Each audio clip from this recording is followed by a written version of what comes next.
Whether you've just started teaching or spent decades in the classroom, you know there's always more to learn. But where do you start? Well, here at Hillsdale College, we have the answer for you. Tried and True, a primer on sound pedagogy by Hillsdale College professor Daniel Copeland. In this little book, you'll read lessons from more than 25 years of Dr. Copeland's classroom experience. It's all distilled into 14 easy-to-read chapters on lesson planning, assignments, and classroom management, and it will help you improve your skills and inspire you as a teacher, one of our most important professions. Whether you've been in front of the classroom for years, or this is your first year, when you read Tried and True, you'll find something to help you keep improving every single day. You don't need to go at it alone. Let Dr. Copeland's real-world experience encourage you and inspire you. You can get your copy today at hillsdale.edu/true. That's hillsdale.edu/TRUE. Thanks for listening.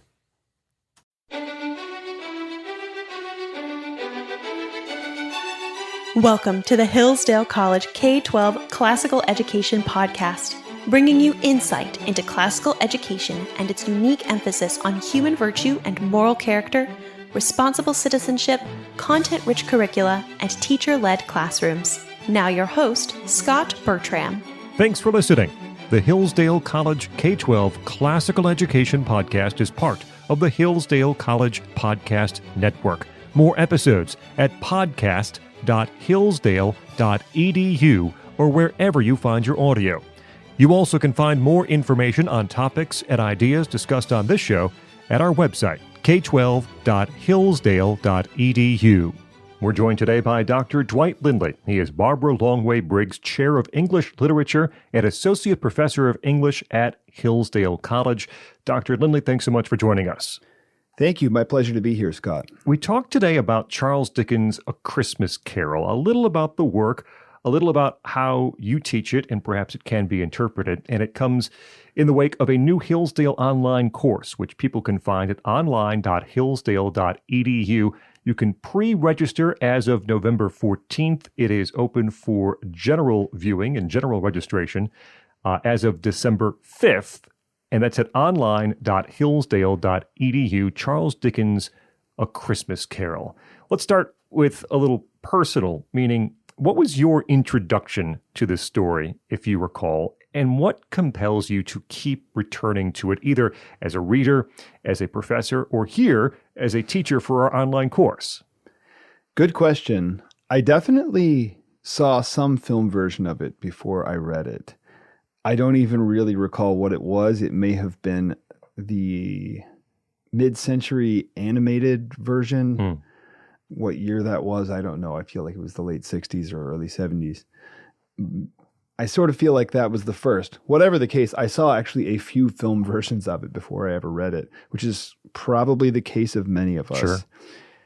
And so that was the first hook that drew me in. I read it then in high school or middle school at some point. And I remember delighting in the words, just the word play of it. It's sort of like reading Jane Austen after seeing a few of her pieces. The language is has got so much magic in a Dickens or an Austen novel. And so that drew me in as a secondary movement. Having read it a number of times, having taught it many times, how do you find fresh angles and new or renewed enthusiasm about a book like A Christmas Carol? Sure. Well, I always recall some good advice from an old teacher of mine who said, before he reteaches the same old thing that he's taught many years, many times, that guy always read something new, oftentimes a new book on the subject. And so I take that as just a little starting point that I'm going to try to read something new, even if it's an article, it's a rich review, it's a classic take, some kind of reflection, something that'll make it fresh, because we're all in danger of getting stale and crusty and through repetition. But these are things that are priceless, you know.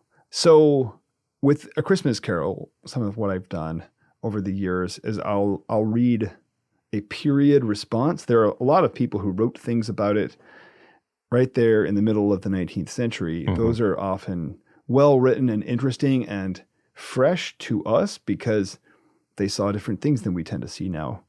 Or there have also been a lot of classic takes on it from the later 19th and the 20th centuries up to our own day. So I'll just try to find something new, fresh, often, especially by somebody that I care about. Mm-hmm. Another writer that I like writing about this, that's a good angle to open it up. Let's put A Christmas Carol in context with the author's other works, or at least some of his other works. So in Dickens' career, where would you place A Christmas Carol when it comes to perhaps theme or mood or even success? How does A Christmas Carol compare to other things that Dickens wrote in his life? No, that's a great question. There are two great movements in Dickens's career. We could call them the early and the later parts of his career. Christmas Carol sits toward the end of that first part of his career, which I think is brilliant and hilarious and enjoyable. But it really inaugurates the second part of his career, which has everything to do with conversion as a plot type, mm-hmm. as a phenomenon of human life. His greatest novels, David Copperfield, Bleak House, Hard Times, Tale of Two Cities, and others from that second half of his career after A Christmas Carol, they all have to do with this theme of conversion, which is inaugurated by A Christmas Carol. So I see it as a turn in his career where he realizes the central importance of transformation of character, of the soul, of the heart, of the mind, as the thing that's most interesting and important to him. It then arises in all the subsequent works, So I think it's really close to the heart of his whole project. We can perhaps break this next question into three parts, but I'm curious about your insight into particular themes or lessons that you think are relevant for our younger readers. And we can maybe take this from middle school, then high school, then college. So our middle school readers, if they're perhaps reading maybe the full novel or perhaps an abridged version of A Christmas Carol, are there particular themes or lessons that should be important to them? Sure. I can attest that middle schoolers do like this book. I've read it aloud in my own house. My children and their schools have done productions of it in middle school and elementary. And so what I would think of for middle schoolers is that the historical background would be particularly interesting. The nuts and bolts of the industrializing age, the issues that raised for society, and some of the pressures, the questions, the interesting processes that are at work that bring this story about, that kind of set the backdrop. I think all of those are interesting for the middle schooler. I would say also middle schoolers tend to have a good sense of humor and are interested in what I would call the humorous side of serious things, which this novella is very much, is interested in. It's a hilarious take on serious things. So I think you enjoy the laughs and you allow them to open doors and you go down these pathways with the book as far as you can with that age. For high schoolers who perhaps are just being introduced to some of those great works in literature, where does A Christmas Carol fit in? And again, lessons or themes that might be relevant to them. Right. So for high schoolers, and I say this as someone with some of them living in my house right now, I think one element to Christmas Carol that would be compelling is about the significance of friendship. This is a time when students come to really value their friendships outside of the house and to need that. And this book is about a man who has no friends and who has no capacity for friendship, and he needs to actually be changed so that he can re-encounter the world and go out to meet it. Well, high school is the time for doing that, for starting to do that. People are really defining themselves outside of their home and getting out into the world. Scrooge is doing that too. Another theme for high schoolers, I think, is the need to be a friend to your own self. This is something we see in Scrooge. He has to go back and visit past versions of himself, have pity on himself, and actually learn to take better care of himself, which is something that high schoolers actually also need to learn how to do. Their parents have taken care of them so far, but they need to start actually looking out for themselves. This is growing out into freedom, you know. Dr. Dwight Lindley with us. He is Associate Professor of English at Hillsdale College. Also, your teacher for the Hillsdale online course on Charles Dickens' A Christmas Carol. You can find more at online.hillsdale.edu. I'm going to roll the college aspect into the next question, too, because you get regular feedback from your college students as you teach and see them react to A Christmas Carol. How do your students here at Hillsdale react to A Christmas Carol? Are they surprised? Are they impressed by anything in particular? And what do they take away from this book? Right. Well, from the start, they're laughing, and I'm definitely trying to get them laughing. Mm-hmm. When we read out the parts, I'll insist on people really putting vigor into these characters who are saying hilarious and outlandish things, and just begging you to laugh, but then with that hook of laughter drawing you into serious concerns. So I would say they're laughing, but then they're led into wonder at amazing things, but then also I think they're generally moved by the more serious aspects of Scrooge's conversion. I think they tend to be surprised also at the depth to the story that they've tended to miss over the years, for the same reason we all do, right? We get encrusted over and think, oh, I know this. It's sort of like the Bible that way, where, you know, a certain number of reps and you're like, I know this, but you actually don't really. And so a good class will open up the book and will awaken people to things that they've been missing. And I think especially the main thing that they don't understand, but which they come to is just the centrality of conversion and the need to believe that that's possible, which they care about and oftentimes didn't realize they cared about. Now you have this online course in which a majority, I would imagine, your audience is going to be adults, perhaps far beyond college age. When you present these online lectures for A Christmas Carol, who do you picture in your audience? And are you adjusting the way that you teach and talk about A Christmas Carol? That's a great question. So let me say, I first of all imagine my college students there, but also my high school aged children. And I imagine talking to them at the top of my game, but in an informal register. That's really what I'm going for here, is something like the experience of office hours where I'm talking sincerely with somebody, but I'm talking intellectually. I'm talking as well as I can and picking my words, but I'm also not trying to be heavy-handedly academic. I'm trying to speak for everyone, but at hopefully near the top of their game or their register. And I hope that this will work for a wide range of people. That's been my experience in the classroom. Even though I'm talking to college students, people of all ages, younger and older, have tended to be drawn in as well. So I'm trying to aim for that sweet spot that will hit multiple types of people.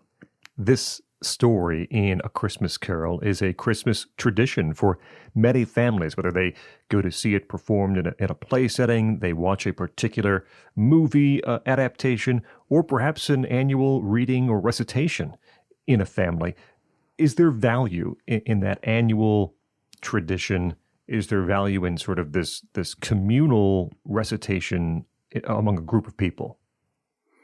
I think certainly there is. I think repeated reading, watching, even repeated listening, to certain kinds of music, which we do at certain times of the year, tends to bind community together, bind the family together. It forms our taste. It forms our imagination. I think we don't realize sometimes how much we influence the taste of our children. Yes. My children are all interested in the music that I listen to and in the kinds of things that I think are funny. in the kinds of stories that I like to hear. And even if they say they're not, they actually are taking it in the water, in the air. So I think it really is important to build up a common stock, a kind of, it's sort of like the trunk of the tree of your family and your community. And this story is just one of those that gets down to the heart of things and reinforces and builds up imaginatively really rich parts of the soul and of life that we want to be in our communities, we want to foster. People have touched this story in many different ways, different adaptations, different people playing these roles. Are there any particular misconceptions about A Christmas Carol that have developed over the years because of the different ways it has been presented? Oh, heavens, there are a lot of them. It's really dramatic, some of the misconceptions, I think, about A Christmas Carol. I think it's heavily associated with Christmas kitsch, with just the snow globe, blow up things that people put in their yards and all of that quote unquote Christmas spirit that doesn't really have anything to do with anything other than, I don't know, chocolate kisses and and so on and so forth. Santa Claus commercials and whatever. And there were people saying that from the start. In his own time, some readers of Dickens said things like this. This is John Ruskin, a famous writer at the time of Dickens' own life. He said, for Dickens, Christmas meant mistletoe and pudding. Neither resurrection from the dead, nor rising of new stars, nor teaching of wise men, nor shepherds. It's all about mistletoe and pudding, and not the actual essentials of Christmas. That was his critique. And I think people still sometimes think this today, but I think that is a serious misconception because as I read it, the mystery of the incarnation is at the heart of this story, and Christ is at the center of it. In a central scene, Peter Cratchit, the son of Bob Cratchit, is reading from the Bible to the Cratchit family.